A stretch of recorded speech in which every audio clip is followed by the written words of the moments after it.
And for more on the story, we are joined live in studio by political analyst Sethakgi Kgomo. Thank you so much for joining us here on Morning Prime. How are you this morning? All right, man. How are you? I'm very good, it's good thank always, you. to talk to you. Yes, let's go straight into it. So what do you make of this meeting and that will be held between the stalwarts and the ANC SG today?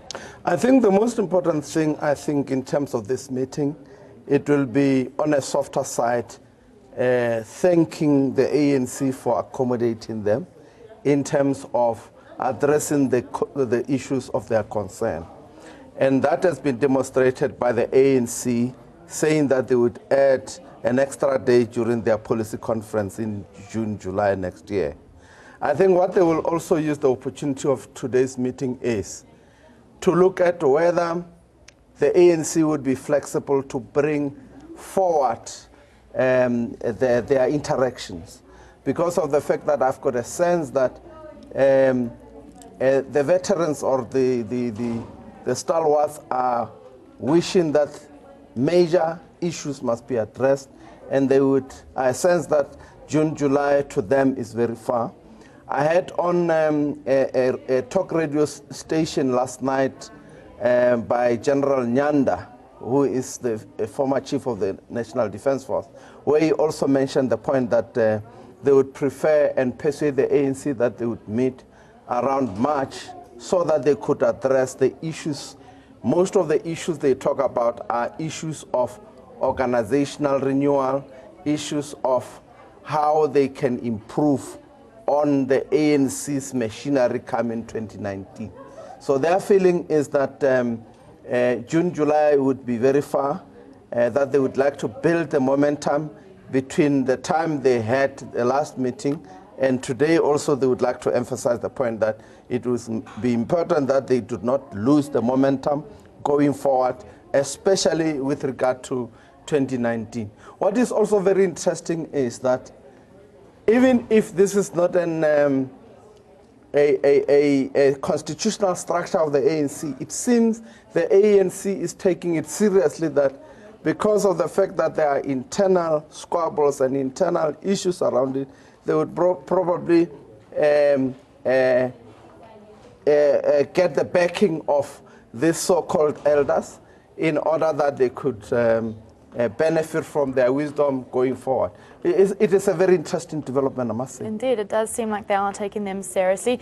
These stalwarts are signatories to the document For the Sake of Our Future. Let's talk more about what this document aims to do exactly and what their calls are. Yeah, I think they have abandoned the initial call by some of them, not all of them, for the president to step down. That one they have abandoned.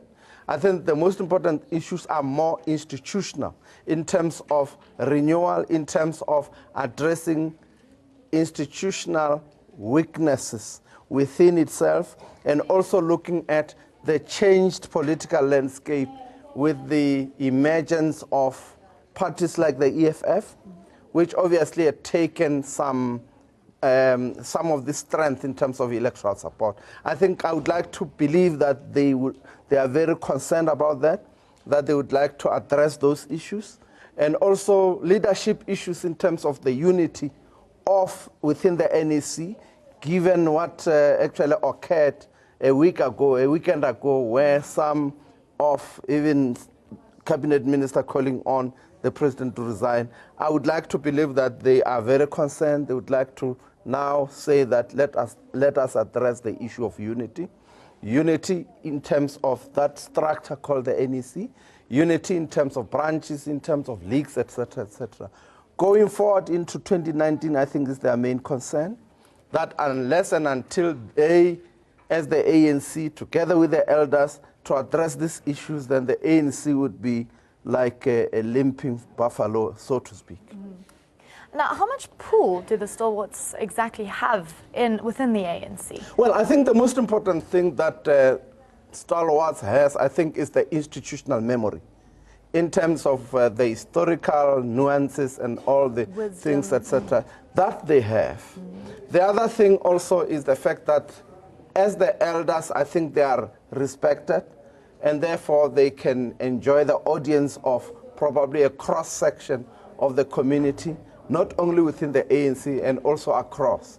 Some of them have been and are still are leaders in their own right in terms of where they come from, like Reverend Chikan is also a practicing preacher in his own church in Soweto. Therefore, he has got that respect, he has got that clout. And others also, they come from their different backgrounds and also they are participating in different communities. And therefore, given that profile of these leaders, therefore, one would expect that their impact in terms of the ANC would be greater, and I think the ANC has also recognized that. I pointed out before as to who they are in terms of the organizational structure of the ANC, in terms of the constitution, etc. Obviously, they don't have a particular structure within the constitution, but I've heard General Nyanda in that radio interview to say that they would like to also have a meeting with the MVA leader, Mapatwe, because that structure is also accommodating the veterans, although from the military side, etc., for possible cooperation with them to address certain issues, also the issues affecting MVA, and also, broadly speaking, the elders as well. Indeed. Now let's talk about the Integrity Commission calling on President Jacob Zuma. What are your thoughts on the outcome of this?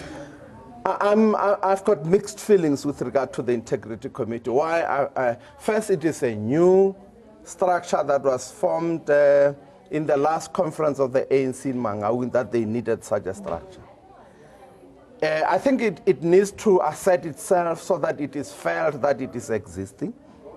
That's the first issue. The second issue is, why are they needing to specifically talking to the president?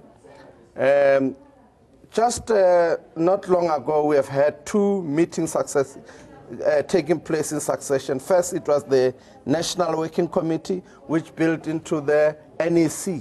The big question is, what are the issues which are different, which they would like to discuss at the Integrity Committee?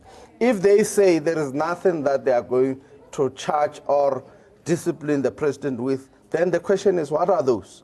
We just heard from the party spokesperson that the president would not be in the dock, as it were, in terms of being accused of something. They said they would like to discuss organizational issues with the president.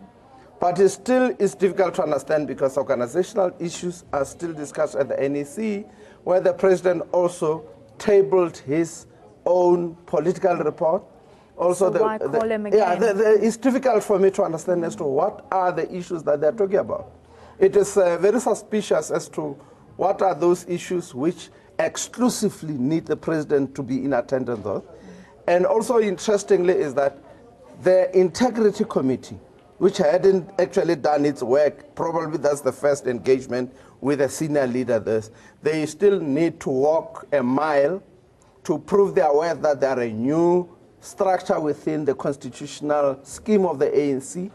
The big question is, what are the important issues they are actually worried about? Because the Integrity Committee obviously looks at issues which may, in terms of the conduct of leaders, bring in the party into disrepute, among others, I think. The issue of integrity of leaders, etc., etc. The big question is then, why now, in view of what in Afrikaans they call vroeveling within the ANC establishment, as to why do they want to talk to the president of the ANC within that vroeveling that I'm talking about, within that skirmish environment that actually the ANC emerges from after some of his senior ministers calling him to step down. Indeed. Mr. Kgomo, thank you so much for your professional opinion, your time here on Morning Prime. We always do appreciate it. Thank you so much for coming through. Thanks. That was political analyst Sethakgi Kgomo talking to us there. Moving on.